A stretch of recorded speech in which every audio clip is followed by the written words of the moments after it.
snap. The kick is in the air, and the kick this time is no, sir-ree. No, sir-ree. Final score, Tennessee 20, Florida 17. Pandemonium reigns. You're listening to the RTI Podcast, powered by RockyTopInsider.com. Hello, everyone, and welcome in to another episode of the RTI Podcast. I am Nathaniel Rutherford, the managing editor of RockyTopInsider.com, and instead of Ben McKee joining me for this episode, I have a special guest, Brandon Martin from VR2. You've heard him plenty of times on the RTI and VR2 recruiting podcast. Ben is a little held up with some family stuff, so I brought Brandon on here because he likes talking about basketball, and our first bit here is going to be obviously about basketball because that's kind of the big news for Tennessee right now on this Friday afternoon.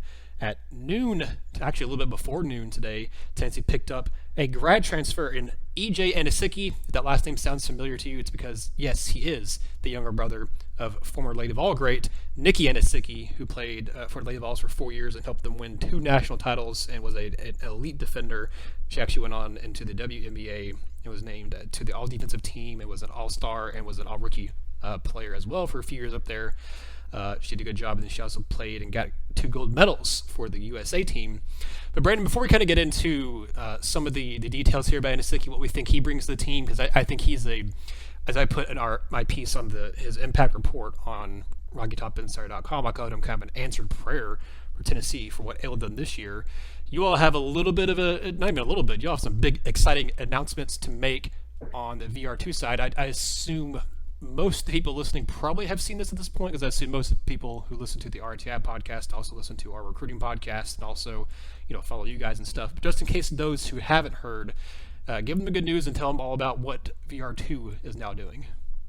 VR2, we are thrilled to be able to announce that as of last night, we are officially part of the Sports Illustrated network now. We'll be covering the University of Tennessee for Sports Illustrated.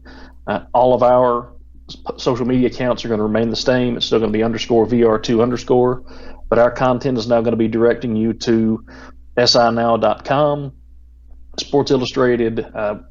We're going to be the ones managing and running that page. We're going to be the one taking care of their content for them. We're also going to have an opportunity to be involved in the recruiting network that Sports Illustrated is trying to build. So, we go to a lot of games on Friday nights. We see guys that play for, typically if we show up, it's a guy that Tennessee is interested in or Tennessee has a commitment from, but there may be guys from 2 or 3 other teams there that we aren't able to really use, even though we see them because they're not going to Tennessee or Tennessee's not interested. Now we're going to be able to take those interviews and supply them on the SI network to the other Sports Illustrated sites. So you're going to get the same recruiting coverage you see from Tennessee, but we're going to be able to spread that out and do more with other teams and other colleges. But we're going to be covering the University of Tennessee teams for Sports Illustrated. We're going to be covering recruiting for SI just like we have in the past. So we're all really just thrilled. We're over the moon for this. We're thankful to so many people and so incredibly blessed. People have supported us, have helped us, have listened to us. Nathaniel, you and RTI have been a great help and become a great friend to us. So we appreciate it. We're thrilled to continue to be involved with you, continue to show up on the RTI podcast. So it's also kind of nice to be a special guest. I've not been called a special guest in a long time. That's a fun one. Yeah, I was going to say, we are definitely still going to be doing stuff with you guys. We're behind the scenes, just to be upfront with our listeners here. We are, working stuff out with you all to kind of figure out, how this will be moving forward. But we are definitely still going to do stuff with VR2 because, as you said, we've grown to be good friends and stuff through here. And I admire the work you guys do. And I'm very happy and very proud of you guys to be able to get this opportunity. Sports Illustrated has been around for a very long time, and I'm very happy to see you guys get this opportunity and to work with them. But more about that, check out their stuff. It's no longer vr2.site, but they have their Twitter handle is still _vr2_. That is now the URL, I guess, to check out their website would be si.com/college/Tennessee would be kind of the main way to check out their stuff on there. And they will be covering all kinds of stuff, as you said. And then it's not just you all, but there's a few other people who do stuff, like Corey Sanning, who I know from UT actually, who does some stuff for SI for Tennessee coverage as well. So check them out. That is now si.com/college/Tennessee. And that is where you can find VR2 stuff now. And of course, like he said, all their social media stuff has not changed. So if you already followed them on Twitter, Instagram, Facebook, that will not be changing. But Brandon, let's get into some basketball talk here. That's why I brought you on, because you really like talking about basketball, and I really like talking about basketball, and Ben couldn't join me, so I thought who better to reach out to than you. Tennessee lands EJ Anosike, and from watching his film from his junior season, I'm looking around and asking a few people who I know who cover mid-major teams and stuff to see if I can find someone who covers Sacred Heart or covered the NEC, the conference he was in at Sacred Heart, to kind of get more of a first-hand knowledge and not just watching highlights and stuff of him. But Brandon, one of the things you and I discussed actually in a text chain was this guy is very versatile. He's 6'6", 245. He can play the 3. He can play the 4. You said you think he can play the 5. I think he can too. I think he maybe can defend the 5 as well. But I think he can defend 2 through 5. I don't know if he can defend 1 through 5 like Pons kind of can, but I think he can. He gives great effort.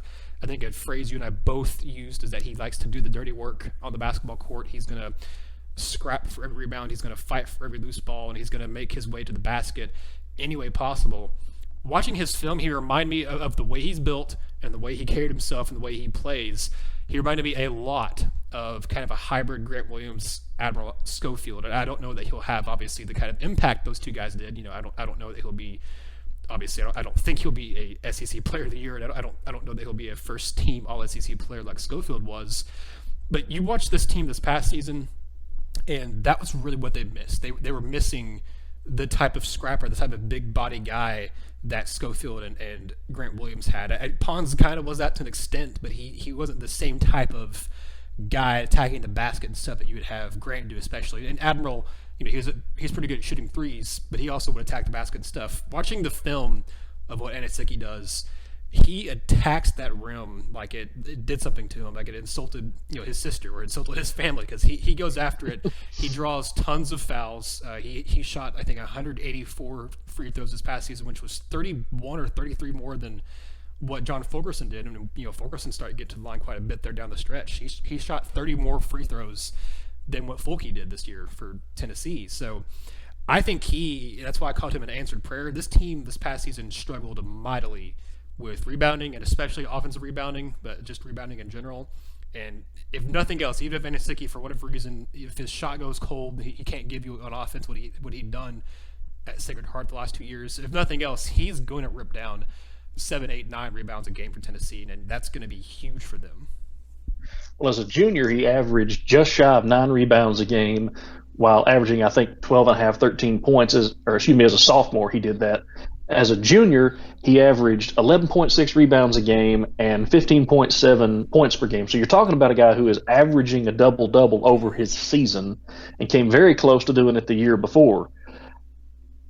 So the term that I used, a lot of people may take this wrong, and I mean it as a compliment because I love guys like this. EJ Anosike is a garbage man. He's going in there, if it's the nastier, the worse, the harder, the better. He's going to scrap for rebounds. He's going to eat some elbows. He's going to hand some out. He's going to fight through contact.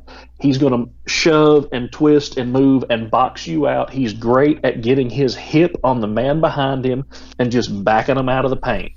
You know, we talk about only 6'6", but he's an outstanding rebounder. His rebounding technique is excellent.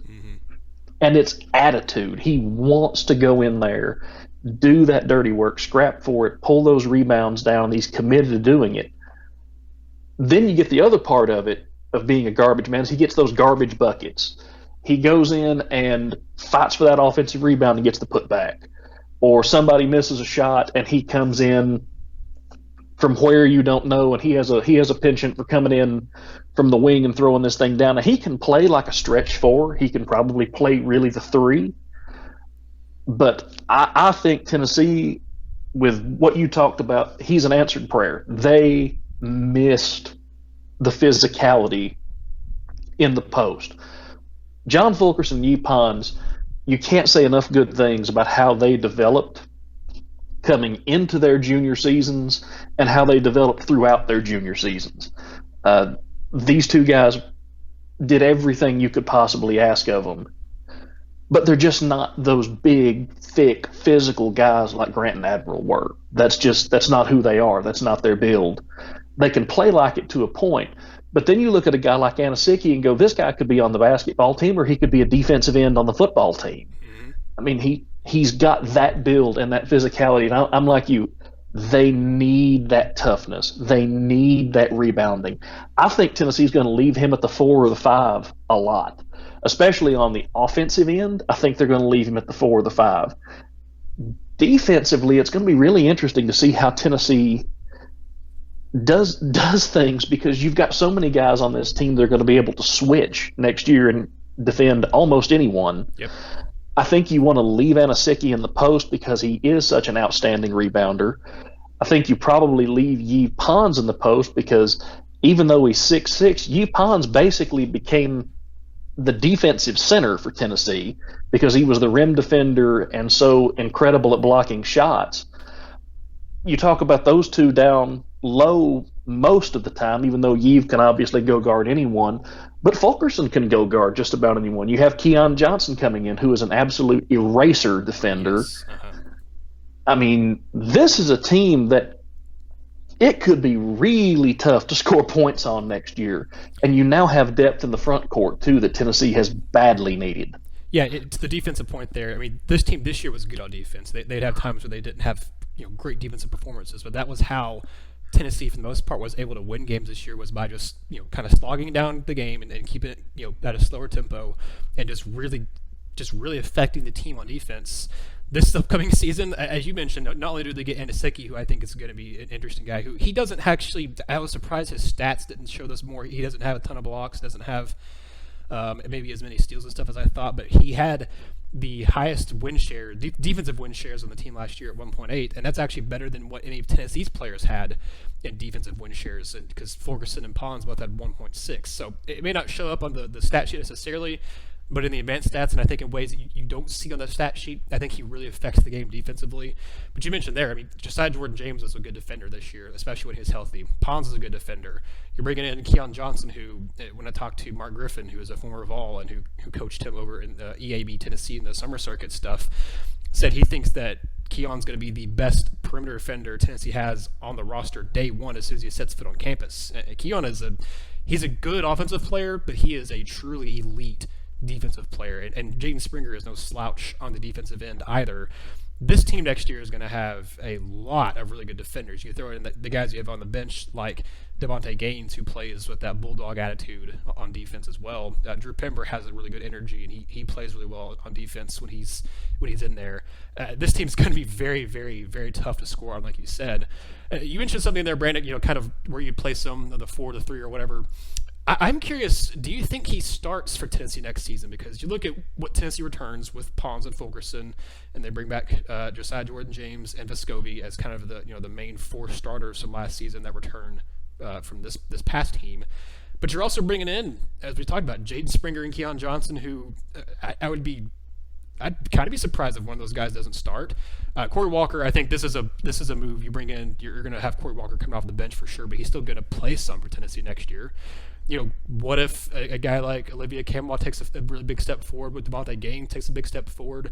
I look at what Anosike brings to the team, and I think even if he doesn't start, he's a guy who he's at the Monte Turner role from a couple years ago, where he's the 6th man and he's the first guy off the bench, and he's still averaging 27, 28, maybe even 30 minutes a game. I don't know that he starts necessarily, because you just look at what Tennessee has on the roster next year, and goodness, that is a very loaded team in both experience and in talent.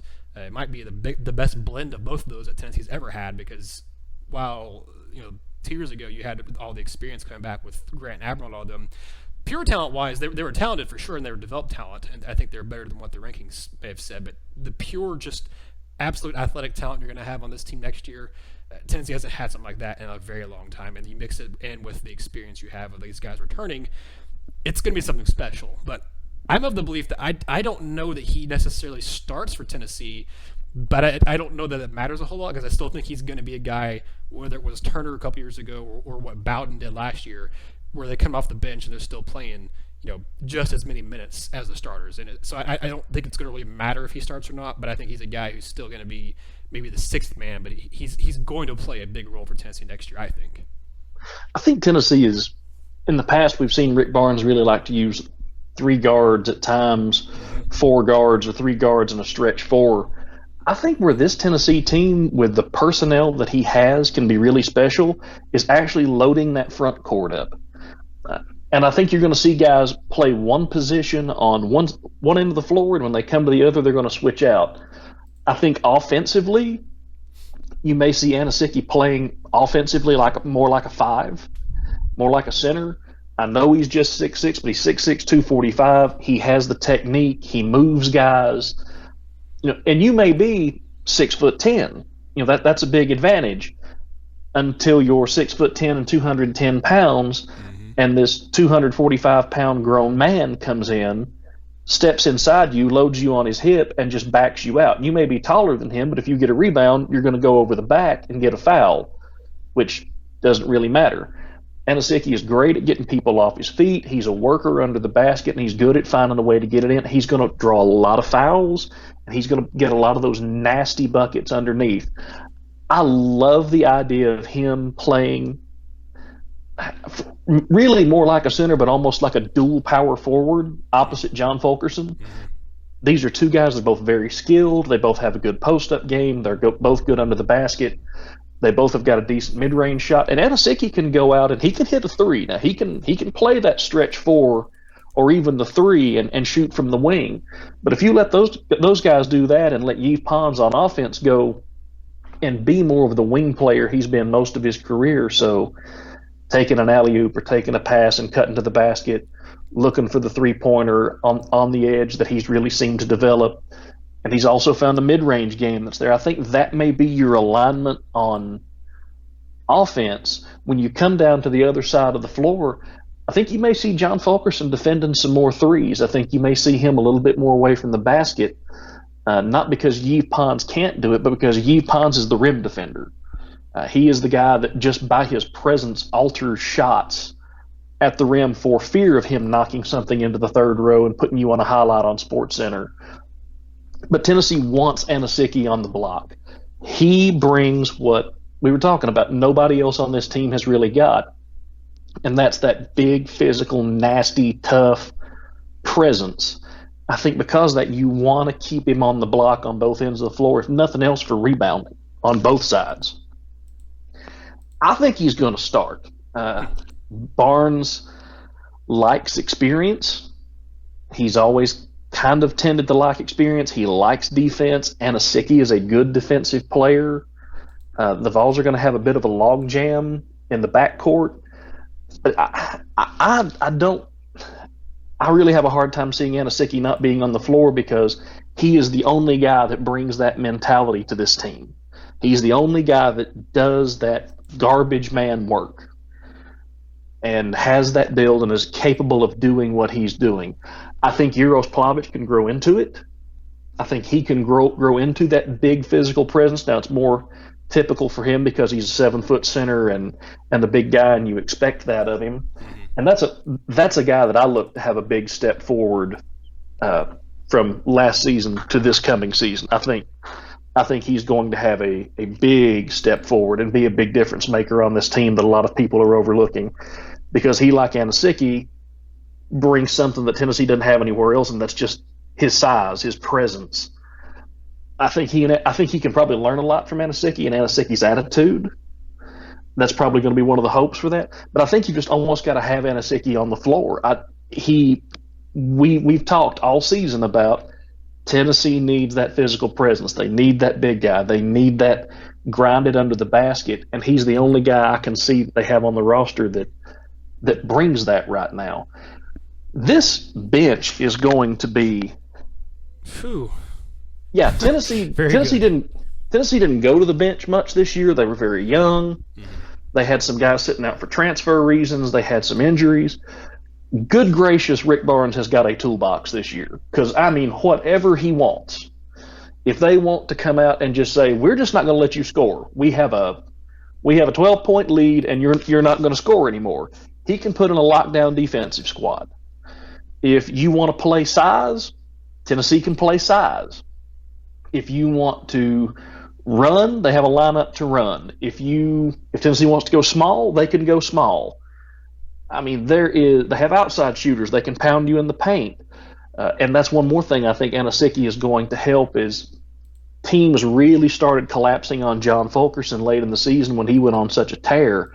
If you can put Anosike on the other side of the key and work him on that opposite block, it gets really hard to close out on just one of those guys. And Fulkerson is, like Grant Williams before him, is an excellent passer in the post. And so if you collapse down on Fulkerson now, it's going to be a little backdoor cut just across the paint to Anosike, who will finish. And if you think Santiago Vescovi is not licking his chops at having this many guys that are going to be down in the paint and that can finish the way he likes to drive the lane and dish late, you know he's thrilled. You know who I kind of was thinking back to when you were talking. We're both talking about Anosike and kind of watching his game. Obviously, it's an easy comparison to make of Grant Williams and Admiral Schofield because those guys just played at Tennessee, and Anosike's going to play at Tennessee too.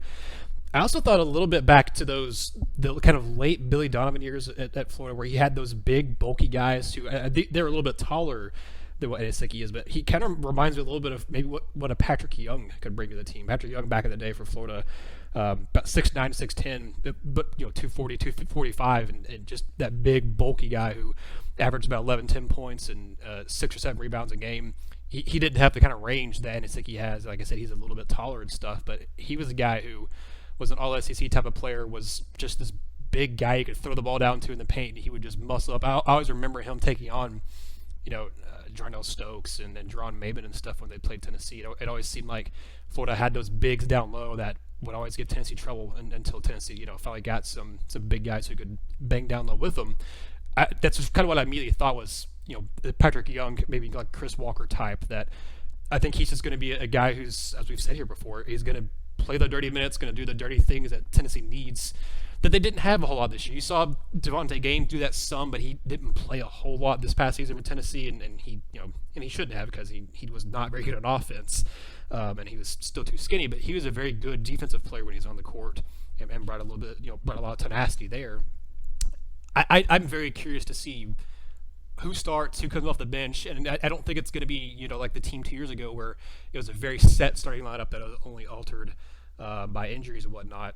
I think it's going to be kind of like this past season where there's going to be multiple starting lineups until Barnes can kind of figure out kind of what works best, and I'm very curious to see how it plays out. And one kind of last note here about Anosike before we transition into some football talk to close out the podcast.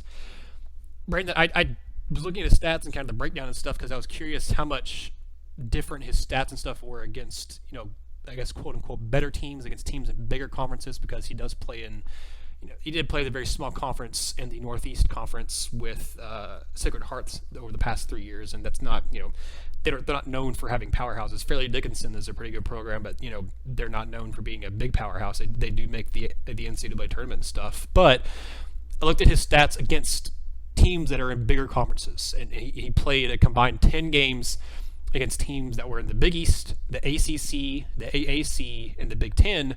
And in those 10 games, there wasn't very much of a drop-off in his numbers. He averaged 10.6 points, 6.3 rebounds, and shot 41.6% overall in those games. I mean, that's not a huge drop-off. If he still averages around 27-30 minutes a game for Tennessee, that's close to what I'd expect. I'd expect him to hover around that kind of 9-10, maybe 11-point mark per game, and average 6, 7, 8 rebounds a game, because all this guy does is grab rebounds. I looked up his stats because I'm just a big stat guy, and I love that stuff. But he played 95 games with Sacred Heart in his career there, in his 3 years there. In those 95 games, he got double-digit rebounds in 31 of them. So essentially, in a third of his career games, he grabbed at least 10 rebounds.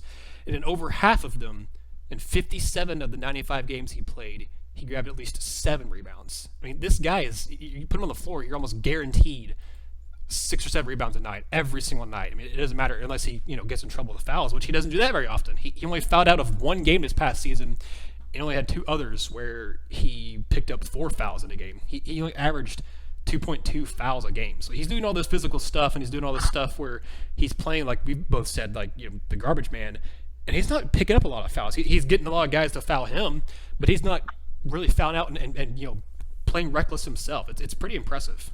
Well, that's because the technique is there. You know, Yeah. We talk all the time about, you know, rebounding is an enormous amount of attitude. It's about, I'm going to go get this ball, you're not going to. But there's also a technique to it, and Anosike understands that. He understands technique under the basket. That's one of the reasons I'm not really concerned about him just being 6'6" and playing in the post, because he gets himself in position to neutralize your height as an advantage when it comes to rebounding. He's very cognizant of that. And I'll say this too, you know, a lot of people, when you talk about Rick Barnes, the first thing they think of is the great history of point guards and the point guard development, and that's where a lot of people go. If you look recently, one of the things Rick Barnes does is really develop very skilled big men, especially big skilled power forwards.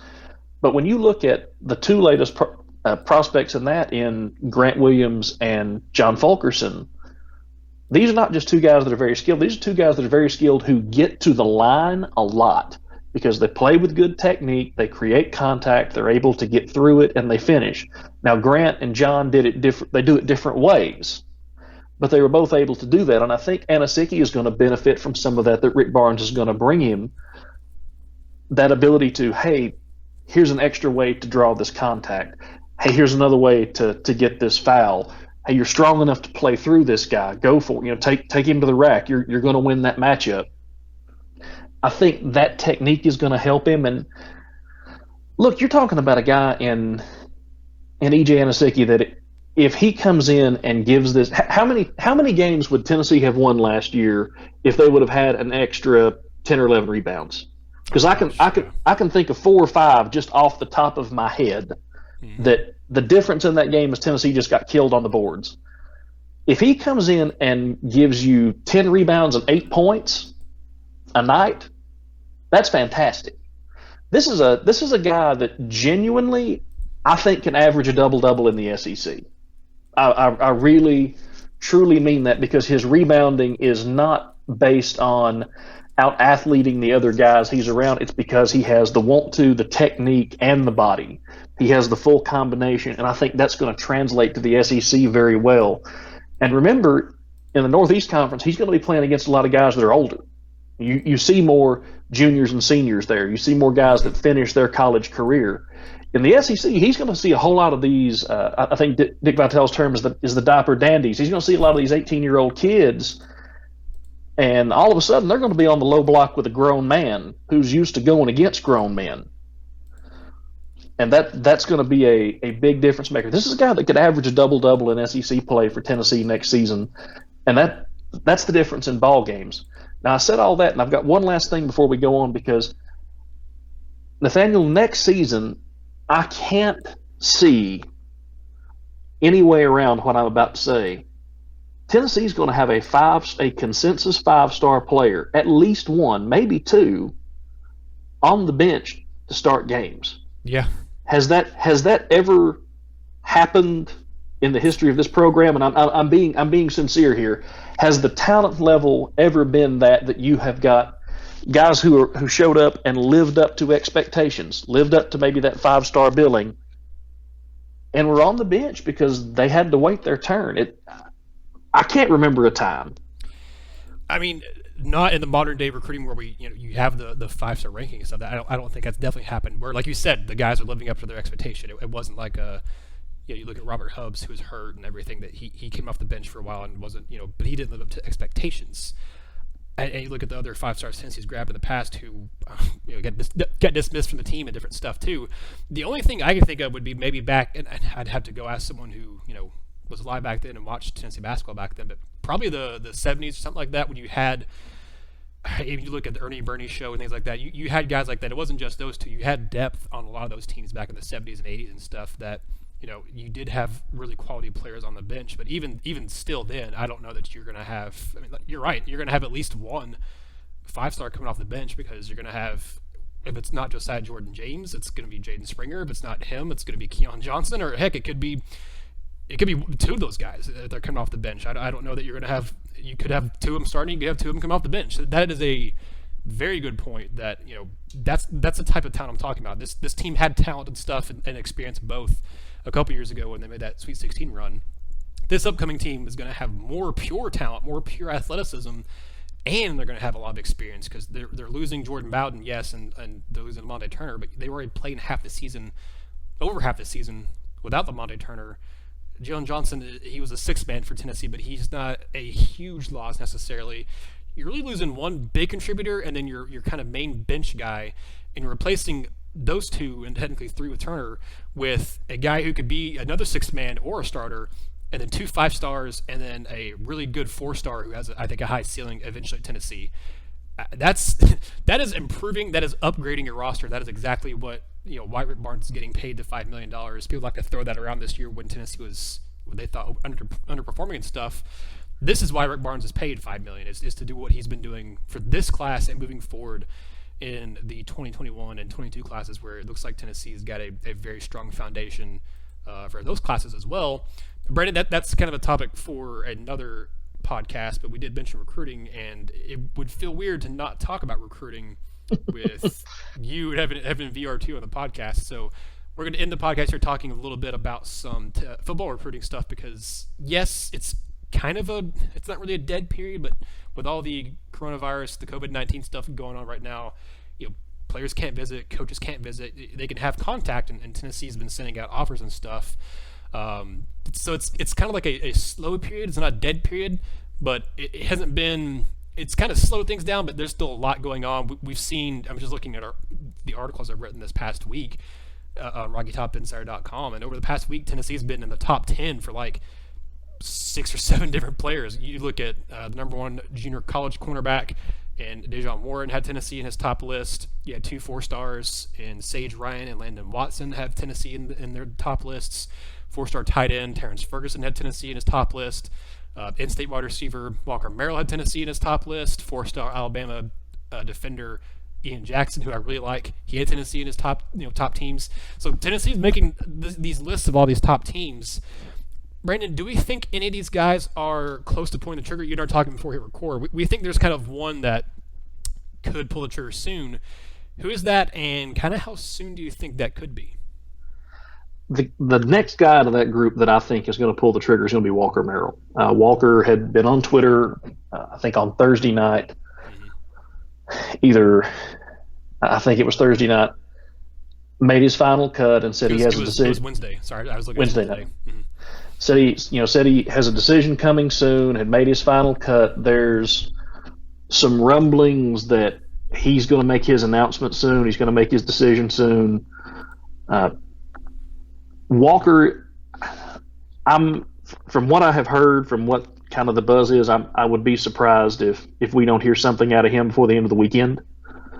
I don't know that for sure. Don't hold me to that, but I'm thinking you're probably going to hear something from Walker before the weekend's over. This is the kind of kid you want to get in your class early. Whoever gets him, whoever lands this kid, this is the kind of kid you want to get in your class early. He's going to help you recruit other players in this area. If you're trying to recruit the Nashville area, this is a great kid to have. He has played with and against a lot of the best players here, be it playing for Brentwood High School on Friday nights or playing with his 7-on-7 team. He's around a lot of the best talent in the Nashville area, and he has earned a lot of respect from those guys. When I covered that 7-on-7 team consistently, I had 2 names that all the defenders that have offered multiple D1 offers. When I talked to the coaches, when I talked to the other wide receivers and the other players, the 2 names that I kept hearing out of that group were Walker Merrill and Adonai Mitchell. But everybody talks about Walker's ready to play in college right now, and I agree with that. I think Walker Merrill could go to an SEC school this fall, what should be his senior year of high school, and compete to get on the field and contribute immediately, a year early. He has got the body for a college wide receiver. He already looks like he's been in a college weight room.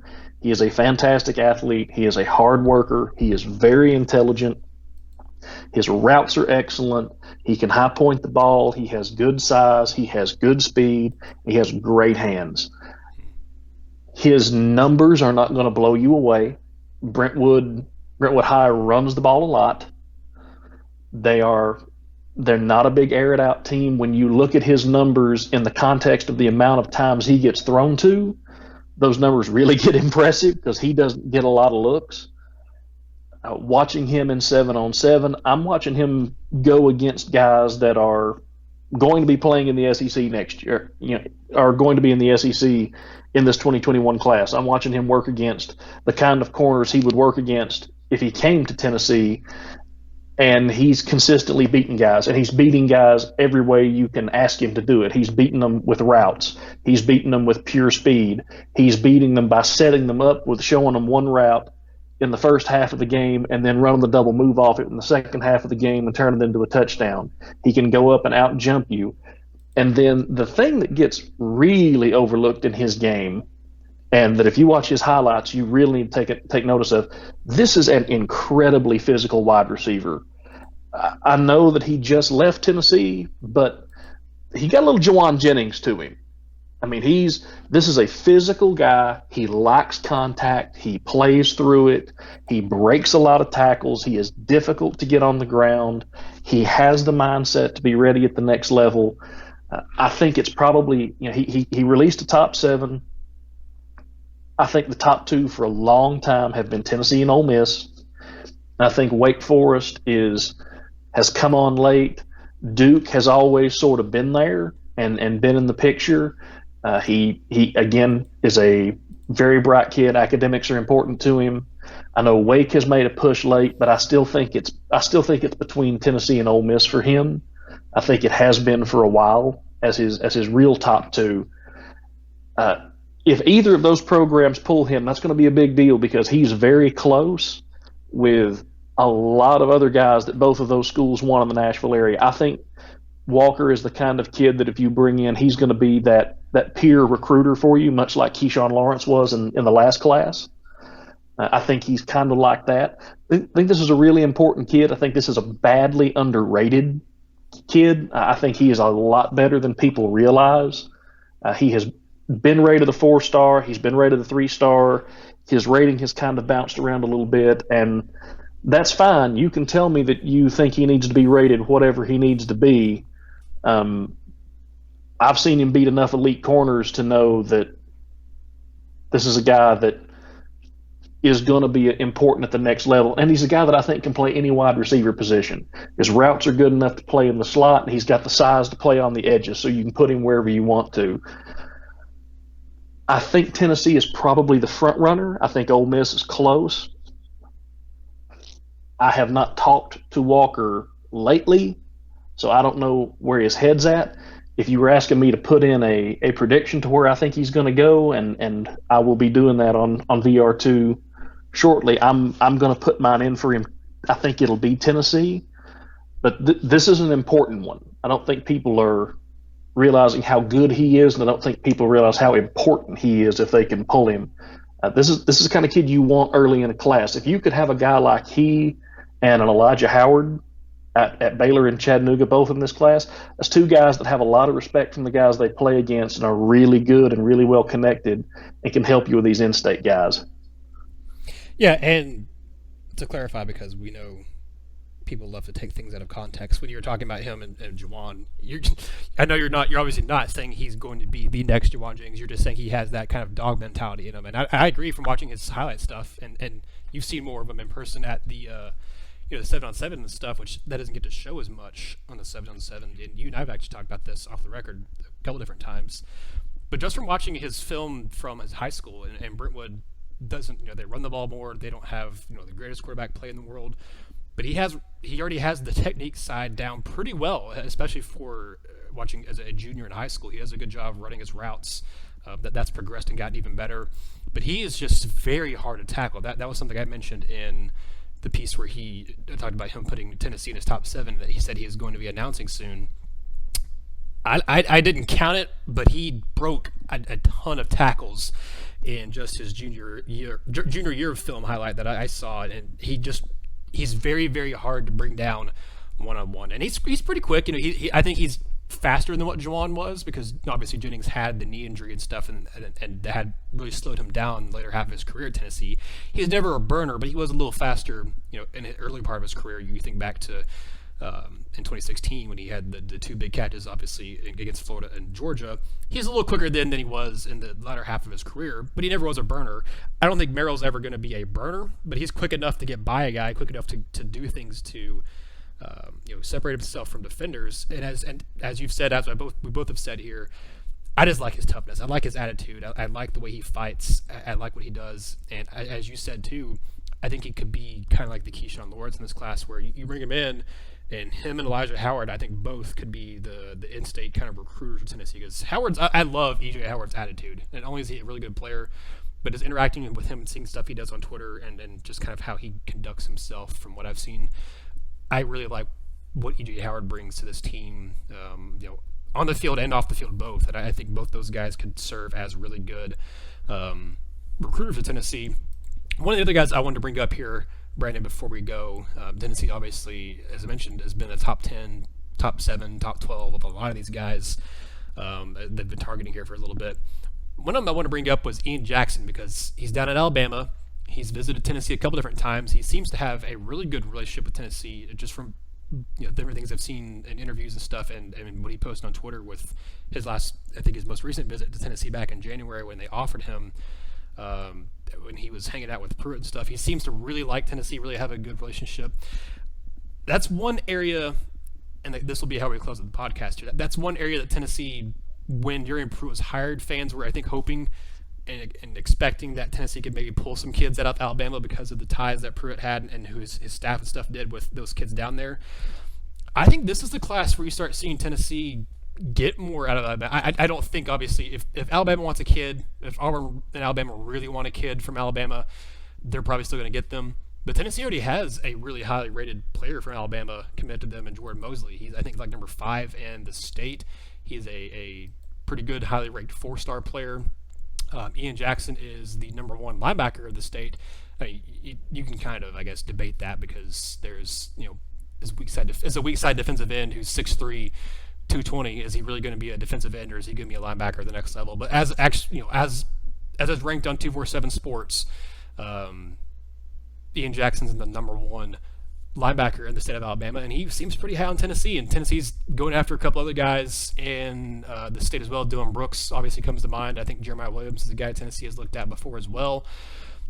Brandon, I don't know that they get a ton, but I think this could be the class where you really see Tennessee finally kind of break through a little bit in the state of Alabama, because you look at the last class. I think last class with was it James Robinson? No, it was goodness. Yeah, Robinson. Yeah, he was the guy from Alabama that Tennessee got. And let's see, they also got D. Beckwith from Alabama and Reginald Perry.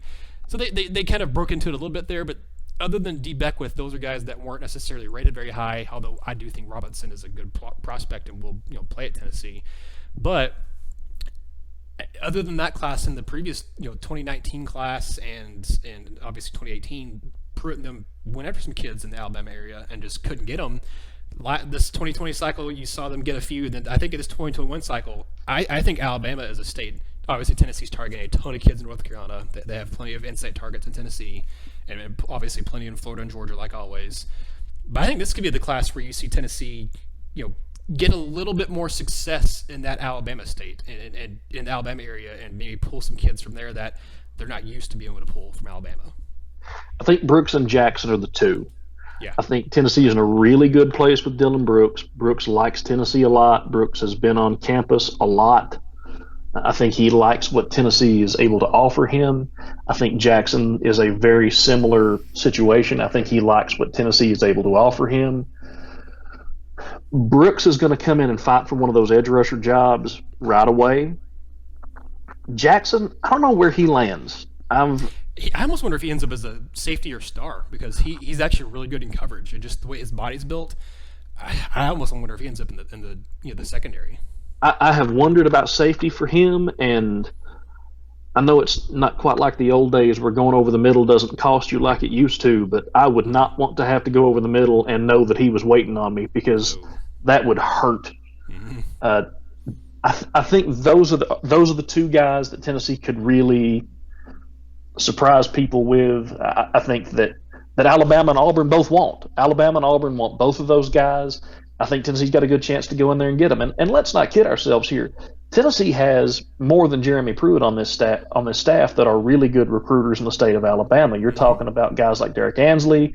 You're talking about guys like T. Martin that are. And Niedermeyer too, because he's playing time down in Alabama as well. So I mean, you've got guys on this staff who have got strong ties down there and who have consistently done well. I think the difference in the past is one.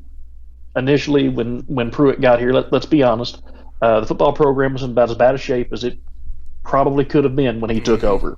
It was in a terrible spot. After the first year, you saw things were kind of maybe trending the right way, but the team really stumbled hard down the stretch, and you had some bad losses in there.